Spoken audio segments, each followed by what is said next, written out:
Bonjour. Le texte proposé aujourd'hui va être dans Jean 15. Et puis, c'est un peu pour nous encourager, selon l'instruction du Seigneur Jésus lui-même, comment vivre et marcher avec le Seigneur pour produire du fruit. Ça va être un peu ce que vous avez entendu ce matin. Donc, on retourne dans le texte.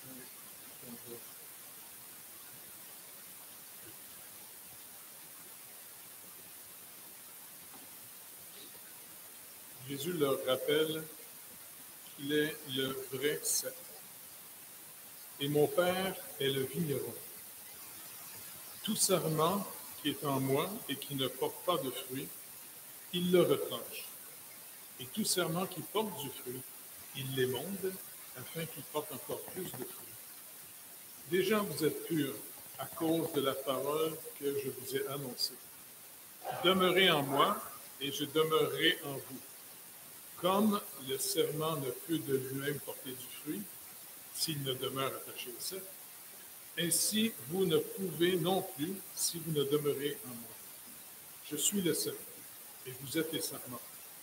Celui qui demeure en moi et en qui je demeure porte beaucoup de fruits, car sans moi, vous ne pouvez rien faire. Si quelqu'un ne demeure pas en moi, il est jeté dehors, comme le sarment, et il sèche.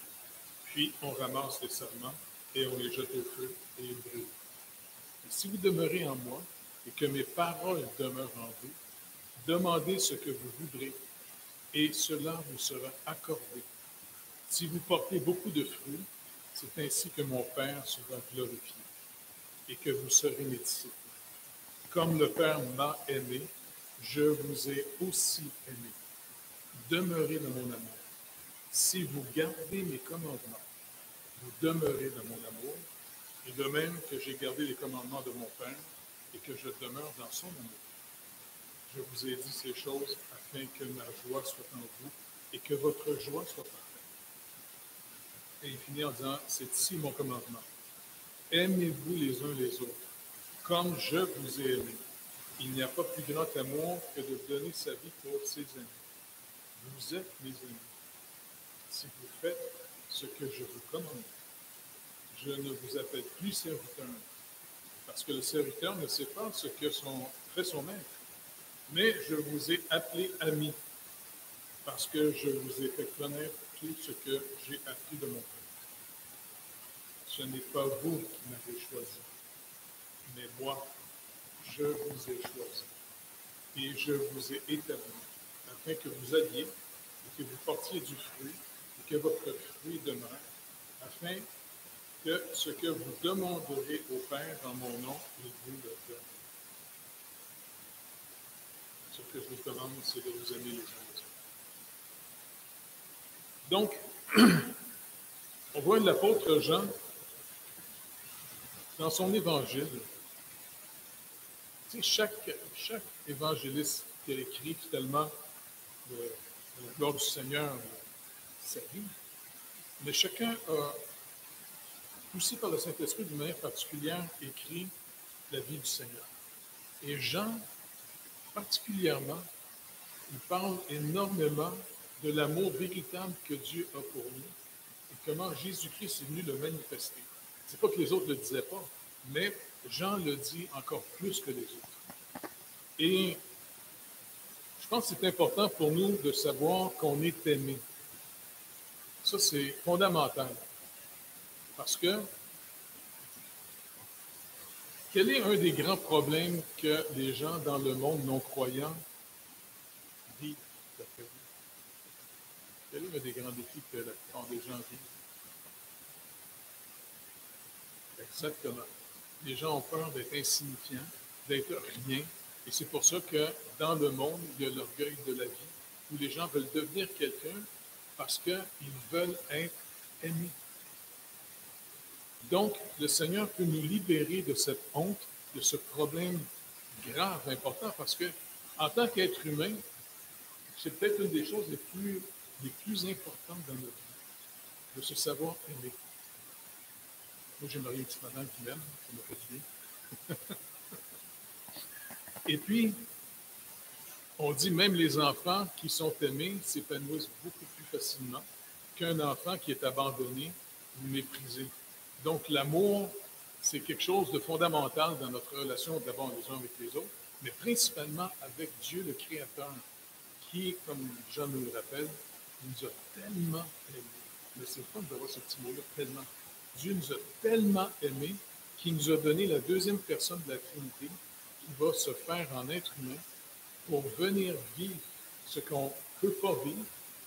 Et en plus, comme je le disais aujourd'hui à l'Église, je ne sais pas, hier, j'ai eu c'était très subjectif. Mais j'ai été extrêmement blessé. Je ne sais pas, j'ai vu à la télévision, Jésus crucifié. Puis ça m'a complètement bouleversé. Je ne sais pas pourquoi. Je réalisais à quel point le Seigneur a vraiment subi quelque chose d'horrible. D'abord, il l'avait dit même à ses disciples avant, mon âme est angoissée jusqu'à la mort. Donc, notre Seigneur, il s'est limité en être humain en nous autres. Tu sais, il a laissé sa gloire auprès du Père. Tu sais, il était béni et heureux éternellement. Et quand il s'est fait être humain, il est devenu un être humain véritable comme nous, limité comme nous. Et puis, tu sais, de penser que notre Dieu, qui est impassible, tu sais, qui ne souffre pas du tout, en se faisant humain, notre Dieu, notre Créateur, a souffert, a été angoissé jusqu'à la mort, a été terrifié, et d'obéir à son Père pour recevoir de son Père la malédiction, la colère de Dieu qui va descendre sur lui. C'est pas n'importe quoi. Puis en plus, humainement, il va être abandonné de ses meilleurs amis. Les disciples l'ont abandonné. Pierre le renie. En tout cas, ça, je ne sais pas, ça me... Ma femme, je vais monter, parce qu'on sait pas, c'est dans le sous-sol, la TV est là. Maintenant, je vais essayer, je vais aller marcher en haut. Puis j'ai eu un bon temps avec le Seigneur pour vraiment, j'écoute Seigneur, je ne sais pas, je n'avais jamais réalisé à quel point, tu sais, tu as vécu humainement quelque chose d'horrible, tu sais, qui dépasse ce qu'on pourrait quasiment imaginer, parce que c'est pas juste ta souffrance physique. En plus de crier, mon Dieu, pourquoi m'abandonnes-tu? Tu as vécu carrément la colère de Dieu et l'abandon. C'est pas n'importe quoi. Il a payé cher. Et maintenant, pour pouvoir marcher avec lui et le glorifier, comme il nous rappelle, c'est lui le vrai sceptre. C'est l'image justement d'Israël. En d'autres mots, je sais qu'Israël a beaucoup de difficultés à abandonner d'être l'image. Ils veulent devenir l'original. Et c'est pour ça qu'ils s'attaquaient à Jésus, parce que Jésus leur montrait de toute façon qu'ils ne peuvent pas atteindre le but du tout. Dans tout l'Ancien Testament, c'était assez évident. Mais même au temps du Seigneur, il dit non, vous cherchez à me tuer parce que je vous dis la vérité. Je vous montre que vos œuvres sont mauvaises. C'était l'obsession de devenir quelque chose. Même un pharisien, qui était un hyper religieux, il le faisait pour quasiment endetter Dieu pour que Dieu l'aime. Plutôt que finalement de vivre de l'amour de Dieu qui vient que par pure grâce. Et ça, nous, il ne faut pas le faire de vue. On n'est pas aimé parce qu'on le mérite. On est aimé parce que Dieu est amour et il a vraiment voulu volontairement nous aimer. Et cet amour devient son commandement. Voici mon commandement que je vous donne. Aimez-vous les uns les autres. C'est pas n'importe comment. Comme moi, je vous ai aimé.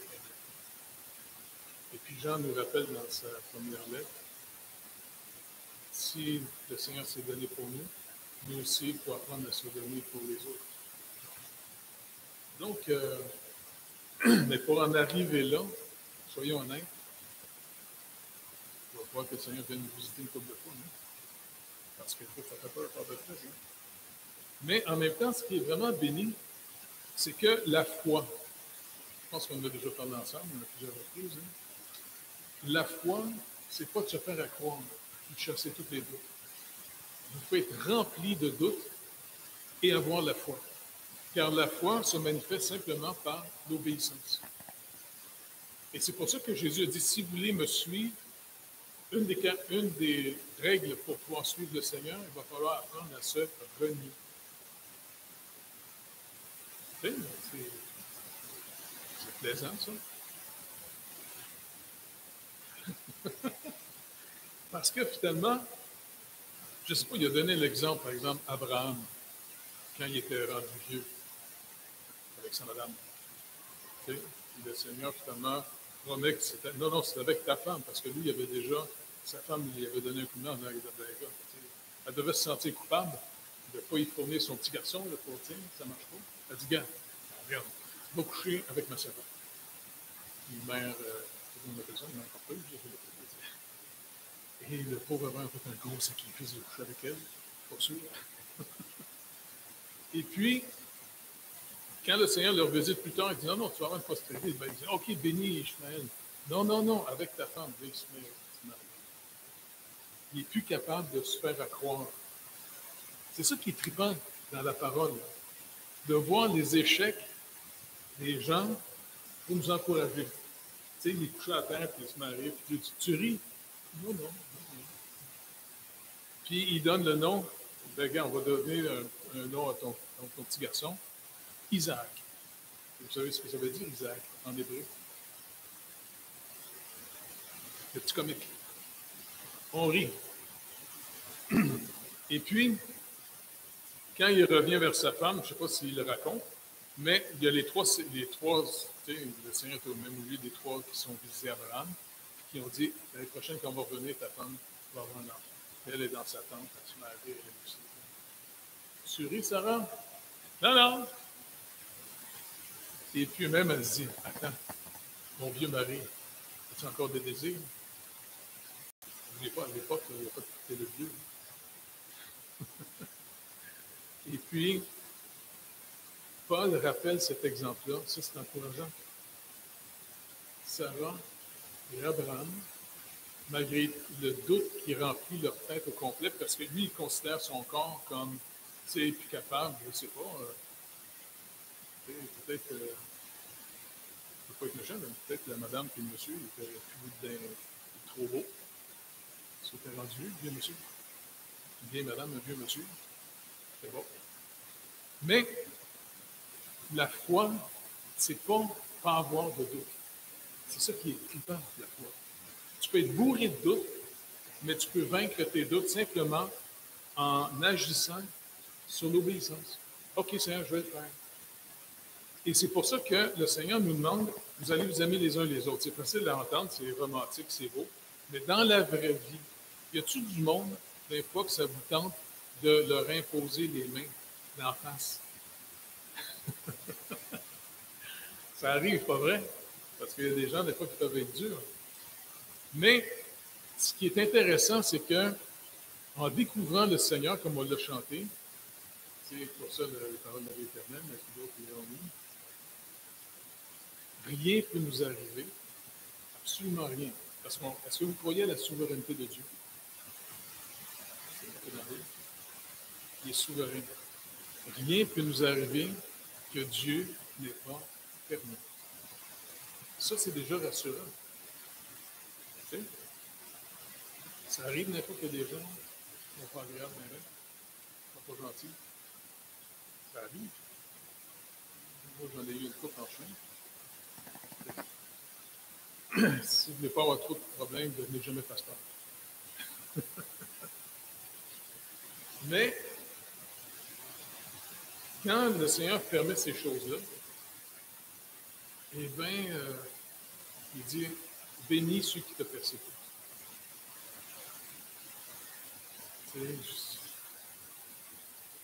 Quand j'étais jeune chrétien, quand ça m'arrivait, c'était dur parce que je disais, Seigneur, je ne veux pas être hypocrite, tu vois bien que ça ne me tente pas de déléguer par tout. Tu me permettrais-tu de les frapper quand ça? Je vais prier pour leur guérison. Et puis, jusqu'à ce que finalement, que je réalise que la vraie foi, c'est pas ne pas avoir de doute, mais c'est d'agir par la foi. Et ce qui est vraiment béni, parce que entre être informé sur Dieu, parce que la foi vient de ce qu'on entend vient de la parole de Christ.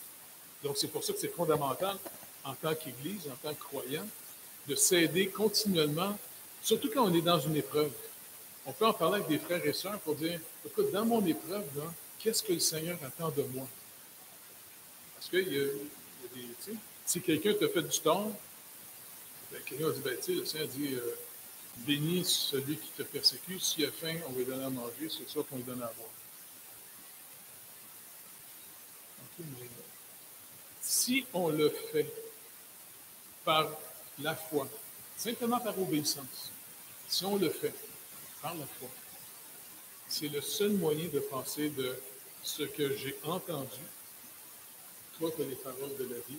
Vous vous rappelez qu'est-ce que Pierre, qui nous a fait chanter ça, il dit, or nous avons cru, et deuxièmement quoi? Et nous avons connu. Ça commence par croire, on t'a suivi, te fait confiance, et en te suivant, en te faisant confiance, ben, on a passé à une étape beaucoup plus profonde que juste te faire confiance. On a vu que tu es vraiment le Christ, le Fils du Dieu vivant. Donc, c'est passé d'une information à une expérience. Et c'est pour ça que Jésus a dit, la vie éternelle, c'est qu'ils te connaissent, toi, le seul vrai Dieu, et celui que tu as envoyé, Jésus-Christ. Donc, pour qu'on puisse avoir une foi qui produit en nous de plus en plus la paix, de l'assurance et même de la joie dans un monde qu'on ne sait jamais ce qui va nous arriver, ben, c'est d'apprendre à marcher à tous les jours, à toutes les fois qu'on a un nouveau défi. C'est pour ça que le Seigneur dit, demeurez en moi. Et ça, c'est encourageant quand il dit ça. Parce que, contrairement ici, c'est un peu pour juger Israël. Israël, surtout les religieux de l'époque, comptaient sur eux. Ils ne comptaient pas sur le Seigneur. Tandis que le Seigneur s'est choisi des gens, honnêtement, là, je ne veux pas être méchant, là. On va rencontrer Pierre bientôt, là, c'est clair. Je ne sais pas si on va travailler ici, peut-être. Mais c'est intéressant de voir qu'il a choisi des paysans qui étaient des gens dans le nord d'Israël, qui déjà étaient méprisés dans cette région-là, qui n'étaient pas des gens hyper, je ne sais pas, grosse université qui n'étaient pas dans ce bout-là. Et les gens du sud méprisaient ces gens-là. C'est intéressant que Jésus n'a pas descendu à Jérusalem pour aller finalement choisir les meilleurs pharisiens. Tu sais, il aurait pu choisir un gars comme, je ne sais pas, Nicodème, il avait l'air gentil, ce monsieur-là. En plus, c'est un docteur en théologie. Il dit non, tant que tu ne seras pas né de nouveau, tu ne verras jamais le royaume de Dieu. Donc, le Seigneur lui dit, c'est pas moi, c'est pas vous qui m'avez choisi, c'est moi qui vous ai choisi. Il a choisi des gens tellement ordinaires. C'est pas rassurant, ça? Hein? Moi, ça me rassure, ça. Oui, oui, beaucoup. Et puis, finalement, en obéissant par la foi, même s'ils vont contre eux, parce que suivre le Seigneur, il faut se renier. Même si tu aurais le goût de faire le mal à quelqu'un qui t'a fait du mal, OK, Seigneur, je vais faire le bien que tu me demandes, mais je vais le faire pas pour être meilleur que mon ennemi. Je vais le faire pour te connaître. Je vais le faire par la foi, parce que tu l'as dit qu'on devrait le faire. Je vais le faire. J'ai hâte de voir comment tu vas répondre à ça. Qu'est-ce qui va arriver suite à ça? C'est intéressant de, tu sais, comme l'exemple que je donnais aujourd'hui. Je sais pas, il y avait un gars qui était assez gros, assez grand, dans notre église, puis je sais pas, il s'est mis à maillir. Okay? Puis un jour, on était au quartier 2, je marchais, il est sur le trottoir, il me voit arriver, il commence à crier comme moi, je t'haïs, je t'haïs, je t'haïs! OK, non, il criait, on était en avant de la caisse populaire. Madame Doré était dans la caisse populaire, elle me regardait, il dit, hey, t'es chanceux que je sois chrétien, parce que sinon, je t'arracherai la tête. OK. Je veux m'arracher la tête. Ça, c'est ma tête à moi. Pourquoi t'apprendrais? Il criait après moi, il maïssait, il faisait tout et temps. Et puis, moi, être honnête avec vous autres, ça m'inspirait. Peut-être qu'il arrachait la tienne. Fait que je disais, OK, fous-moi la paix, là, tu sais, puis, bye Là, j'étais parti, puis, mais j'étais tellement, tu sais, Tu t'es mal quand quelqu'un crie après, puis taillé, puis tu sais, oh, Seigneur, c'est comme si ça me revenait. Bénis-le. OK, regarde. Bénis-le juste un petit peu, là. Pas trop. Bénis-le pas trop. Je dis, Seigneur, je ne comprends pas, mais quand je me dis, OK, je vais te demander de le bénir. Et puis, régulièrement, ça revenait, parce que ce gars-là, il revenait dans ma tête. Tu sais, à un moment donné, quand quelqu'un te fait du tort, là, hein, il reste dans ta tête. Hein? Il ne part plus. Et puis, on dirait que ça produit un genre d'amertume dans ta tête, tu sais, qui peut vraiment te manger le cerveau. Tu sais. Et puis, c'est comme si le Seigneur m'a appris à prier pour nous. Je dis, OK, je vais le faire parce que, ben, Seigneur, je vais le faire parce que tu le demandes, mais tu le sais, Seigneur, regarde. Je vais le faire, même si tu sais que ça ne me tente pas pantoute. OK? OK, bénis-le. Bénis-le, bénis-le. Et puis, finalement, à force de... C'est comme si le Seigneur m'a aidé à comprendre que si je demande au Seigneur de le bénir, il me donnait l'image des autres dans ma tête un peu bizarre. C'est comme si je voyais une rosée tomber sur le sol. Puis ça attendrit le sol. C'est comme une manière, on dirait, que la colère va s'éteindre. Et puis, comme de fait, d'avoir, moi, mon amertume sorti de ma tête aussi, parce que c'est dangereux en tant que pasteur. Quand tu n'aimes pas quelqu'un, le dimanche, tu peux te rincer la bouche. Hein? C'est pas bon, ça. Et puis, finalement, le Seigneur m'a montré comment il s'occupe de nous. Mais il faut le suivre, rester attaché à lui. Et c'est comme ça que le fruit du Saint-Esprit, et non pas qu'on peut produire par nous-mêmes, produit un amour. Et l'amour, vous avez remarqué, il dit le fruit singulier de l'amour. Puis là, il nomme plein de choses comme on a dit. Et bien, finalement, c'est comme je sais pas, une grosse framboise.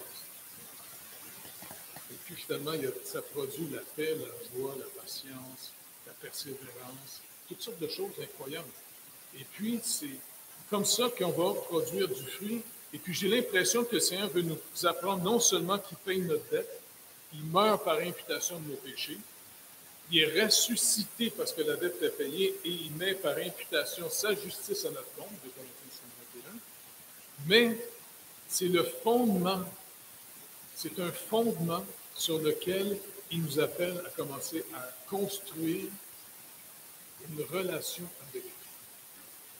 Tu sais, dans le sens qu'on ne peut pas juste s'attendre qu'on est juste par justice imputée. Le Seigneur nous attend et on est tous appelés à un jugement. On va rendre compte un jour au Seigneur dans 1 Corinthiens chapitre 3. Paul rappelle en disant, tu sais, tout dépendant comment on a reconstruit notre vie avec le Seigneur, notre relation avec le Seigneur, si c'est des matériaux qui ne pensent pas le jugement, on les ferme, on va être sauvé depuis notre travail du feu. Tandis que si ça dure, mais ce qui est encourageant, c'est que les matériaux, l'or, tu sais, c'est quelque chose de précieux qui coûte cher. Honnêtement, ce qui nous coûte cher souvent, c'est d'obéir au Seigneur contre nous, contre, tu sais, la colère qu'on peut avoir face à une injustice qu'on nous a faite. Mais ça, c'est comme ça, finalement, qu'on va le connaître. Et de plus en plus, le Seigneur va s'occuper de nous. Et je suis sûr que le Seigneur veut développer une vraie relation avec nous. Il ne faut pas que ce soit comme une religion qui est juste au ciel, puis qu'il n'y a rien entre nous deux. Puis, il est vraiment avec nous, on est en lui. Et lui est en nous. Et comme Jean nous le rappelle dans sa première lettre, il dit, si quelqu'un dit qu'il observe ses commandements, qu'il croit en lui, il faut qu'il marche comme il a marché lui-même. Donc, moi, je suis sûr que notre marche avec le Seigneur, l'obéissance de la foi, et non pas de se faire accroire comme un genre de suggestion, mais de connaître, de dire, OK, Seigneur, je vais faire ce que tu dis, tu sais très bien que je vais y aller contre moi, mais de toute façon, c'est ce que tu nous as dit. Si on veut te suivre, il faut se renier. OK, garde pas dans mon cœur, je vais le faire parce que tu l'as dit. Et puis, j'ai hâte de voir qu'est-ce que tu vas faire de ce que je viens vers toi. C'est comme un rendez-vous divin que le Seigneur nous offre à toutes les fois qu'il nous arrive quelque chose de fait. N'oubliez pas, s'il est souverain, que notre vie lui appartient parce qu'on est racheté, rien peut nous arriver que le Seigneur n'ait pas permis. Pas vrai? Moi, je suis sûr qu'il y aurait des histoires à se raconter entre nous autres, comment Dieu a permis des choses plates dans votre vie et que vous avez connu le Seigneur dans cette situation-là. Pas vrai? Tu sais, moi, j'ai des amis qui sont autochtones. Tu sais qu'on allait à Wabantashi. J'ai retrouvé un de mes amis, il reste à Sherbrooke, à ça, j'en fais. Puis, malheureusement, c'est sûr qu'il me racontait que quand il était petit, la police rentrait dans leur village. Ils kidnappaient les enfants, ils prenaient les enfants. C'est pas l'Église catholique qui les prenait. C'est le gouvernement fédéral et provincial qui envoyait la police pour aller chercher tous les enfants pour les mettre dans ces fameux écouvants. Là. Et puis malheureusement, il y a eu des abus horribles. Parce qu'il ne faut pas oublier que dans la religion catholique, ils ont malheureusement hérité, ce qui ne les a pas aidés, ils ont hérité un peu de la philosophie grecque. La philosophie grecque, c'est le monde des idées qui compte et le monde matériel qui est méprisé. Pour eux autres, la matière, c'est mauvais. Et puis, c'est pour ça qu'il y a eu beaucoup de mysticisme, beaucoup de gens qui étaient quasiment en autodestruction, pensant que c'est comme ça qu'ils vont plaire à Dieu. Tu sais, des jeunes dangereux vivent dans des déserts. Même quand ils vivaient dans des monastères, ils mettaient. Il ne fallait pas que la nourriture soit bonne. Ils mettaient de la cendre sur la nourriture, parce qu'ils étaient sûrs que mortifier la chair, pour eux autres, c'était le concept grec. La matière est dangereuse. Ce n'est pas du tout le cas. Mais quand, tu sais, comme il dit, chasse le naturel, qu'est-ce qu'il va faire? Il va revenir au galop. Et puis, en ayant méprisé la sexualité, puis même le culte de la Vierge, là, mesdames, je ne peux pas être méchant avec vous autres, mais est-ce que vous réalisez que le culte de la Vierge, qui ont toujours pensé que Marie n'a jamais couché avec son mari Joseph, même si c'est marqué dans Matthieu, Joseph ne la connut point jusqu'à ce qu'elle ait eu l'enfant. Jusqu'à, ça veut dire qu'après, ben, il s'est marié avec elle, pas pour jouer aux échecs ou juste au tennis. Et puis, il y a eu des frères et sœurs, Jean, Jude, des sœurs, tu sais. Mais les catholiques capotaient bien raide en disant non, elle est tout restée vierge, comme si c'était sale d'avoir de la sexualité. Tu sais, c'était une manière de dire une femme vraiment pure accouchera avec jamais personne. Ça n'a pas de bon sens. Hein? Vous ne trouvez pas bizarre? Tu sais, puis ça a été inculqué. Parce que quasiment toutes les églises catholiques, c'était au nom de la Vierge. Puis on nous a tous appris à faire le Je vous salue Marie. Tu sais, quand j'étais petit, j'étais très littéral quand j'entendais ça, Je vous salue Marie. Quand j'entendais pleine de grâce, moi, je me rappelle que c'était une grosse Marie, pleine de grâce.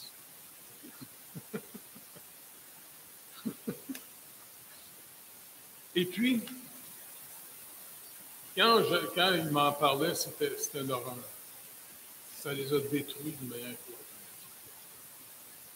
Mais, je dis, regarde, si tu veux apprendre à marcher avec le Seigneur, garde pas ça dans ta tête, mets ça au Seigneur.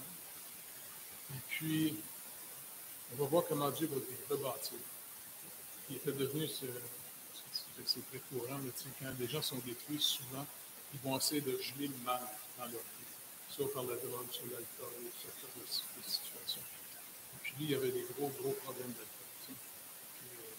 Dans le village, et puis à un moment donné, il était venu me voir en disant ah, moi, je suis un alcoolique, je ne sais pas. Je dis bien, je dis, donc on va se tourner, on va prier pour demander au Seigneur quelque chose de tout.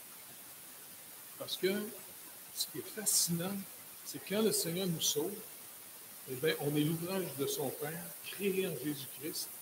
Et ça veut dire qu'en toi, il va y avoir l'homme nouveau. Tu vas avoir ton vieil homme encore, mais il va y avoir l'homme nouveau. Et l'homme nouveau, il est totalement libre pour Dieu. Là, ça veut dire quoi? Là, ça veut dire que si tu apprends à dépendre de l'homme nouveau, tu peux découvrir des délivrances incroyables de toutes sortes d'addictions que tu as d'avant. On a été se promener ensemble, on a été prier. J'ai demandé au Seigneur, au Seigneur Jésus, j'ai de la misère à te le demander parce que quand je peux juste nommer ton nom Jésus, le curé revient dans ma tête, j'ai voulu mourir, tu sais. Je dis, regarde. Non, dit Jésus, c'est pas la religion qui sauve. C'est une personne, c'est Jésus-Christ qui sauve. Il a demandé au Seigneur de le sauver. Et puis, moi, 2-3 jours après, il m'appelle. Hey, Jeff, mes amis m'ont invité à la brasserie. Sais-tu quoi? Je n'avais pas le goût de boire de bière, je me suis pris un 7-Up. Et puis, il a été délivré pendant des années. Il était venu vivre au Timance, tu te rappelles la maison d'équipe qu'on avait, pendant 2-3 ans. Puis le gars se développait d'une manière incroyable. Malheureusement, il est retourné au village dans le temps de Noël. Puis j'ai dit, écoute, Jean-Pierre, je suis pas sûr que c'est le temps. Prends le temps de t'affirmer encore davantage. Non, non, non. Puis j'avais des amis imbéciles dans l'église. C'est fun parce qu'il y a toutes sortes de monde dans l'église. Notre église, il y a rien des imbéciles. Parce que il paraît que l'église ressemble au passeport. Étant imbécile, je les attire. Anyway, puis les gars disaient, non, non, tu peux y retourner, Jean-Pierre. Je dis, Jean-Pierre, c'est pas une bonne idée. Et puis malheureusement, quand il est retourné à son village, souvent les jeunes sont tellement brisés qu'il y a beaucoup de suicides dans ces villages. Puis d'une manière, à l'époque, quand Jean-Pierre retournait à Boismont, les jeunes se cachaient derrière les camions. Ils se cachaient en arrière du camion, ils mettaient la tête juste en arrière du pneu. Puis ils attendaient que le gars recule. Puis il se faisait écraser la tête comme ça. C'est comme ça qu'il mourait. Et puis, à un moment donné, il a vu un jeune comme ça, écrasé, la tête brisée. Tu sais? Et puis, ça l'a tellement bouleversé. Il dit, malheureusement, j'ai été m'acheter une bouteille de vin, puis il a sombré dans l'alcoolisme dangereusement. Au point que quelques années plus tard, il avait tellement mal tourné, même si je l'allais le voir, sa femme est obligée de se plaindre, puis Jean-Pierre va prendre la police. Je sais que tu vas aller en prison, mais encore une fois, regarde, en prison, tu n'as pas de Seigneur à nouveau. Connais-le. Je vous dis, on doit se protéger les uns les autres. Parce que on a beau être né de nouveau, on a l'homme nouveau, c'est vrai, on a une relation avec le Seigneur, mais c'est plus on la développe, plus l'homme nouveau se fortifie.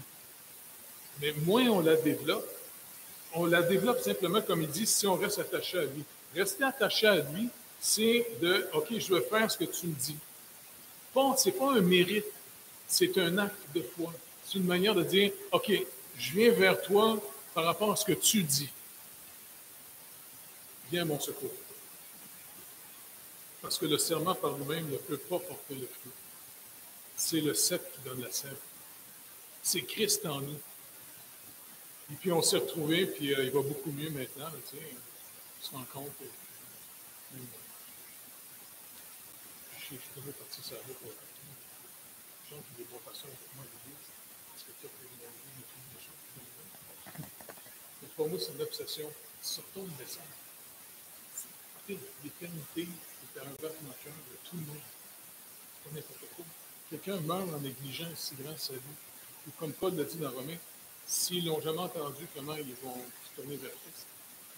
Donc, encourageons-nous d'abord, nous, à connaître le Seigneur, rester attachés à lui par la foi, comme Jean le rappelle, que Jésus nous a dit dans Jean 15, rester attachés au Seigneur, afin que notre homme nouveau soit puissamment fortifié de plus en plus au détriment de notre chair, afin que notre foi soit quelque chose de concret. Pas qu'on se fasse croire, tu sais, mais vraiment concret. Et quand quelqu'un vous dit, ah, je ne crois pas à ta religion, non, non, non, c'est pas une religion. C'est sûr que ça, à mes yeux, ça a l'air d'une religion, ce que je dis, mais en réalité, c'est le découlement d'une relation que j'ai rétablie avec Dieu et son Fils Jésus-Christ. Et c'est pour vrai. Et c'est comme ça qu'après ça, on aura des histoires à raconter comment le Seigneur est vraiment avec nous dans notre vie. D'épreuve en épreuve. Et ça devient concret. Même on est les premiers à en profiter. Tu sais que notre foi, tu sais, à force de marcher avec le Seigneur, écoute, c'est rassurant pour eux. C'est le fun de vieillir. On va aller se au ciel bientôt, ça va être le fun.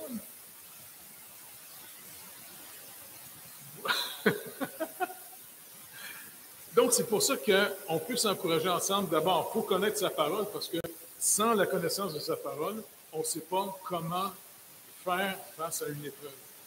Donc, c'est pour ça qu'ensemble, il faut être capable de s'exhorter, s'encourager par les Écritures, face à chaque épreuve que le Seigneur a permis dans notre vie. C'est fascinant. En tout cas, tout ça pour nous dire que plus que jamais, le Québec a besoin d'une église de témoins.